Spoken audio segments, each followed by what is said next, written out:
আলোচনা, গুণীজন সম্মাননা ও সাংস্কৃতিক অনুষ্ঠানের মধ্য দিয়ে উদযাপিত হল Bangladesh cultural reporters association BCR এর ৩০ বর্ষপূর্তির আয়োজন।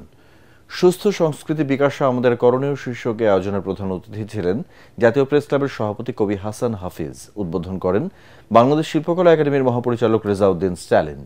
আমরা একটা নতুন প্যারাডাইম শিফট করতে হবে আমাদের, সেটি হচ্ছে যে আমাদের নিজস্ব সংস্কৃতির যে গৌরব দিকগুলো আছে সেগুলোকে সামনে তুলে ধরা।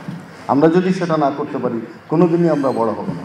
এ সময় বিএফইউজের মহাসচিব কাদের গনি চৌধুরী, জাতীয় প্রেস ক্লাবের সাধারণ সম্পাদক আয়ুব ভূঁইয়া, এটিএন বাংলার অনুষ্ঠান ও সম্প্রচার উপদেষ্টা তাশিক আহমেদ অন্যান্যের মধ্যে উপস্থিত ছিলেন।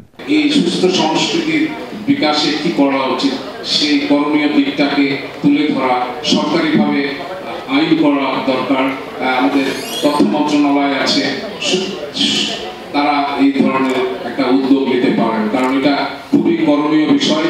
এটা ব্যাপকভাবে নিতে হবে, ক্রাশ প্রোগ্রাম করতে। সুস্থ সংস্কৃতি বিকাশে আমাদের করণীয় শীর্ষকে আয়োজনের মিডিয়া পার্টনার এটিএন বাংলা।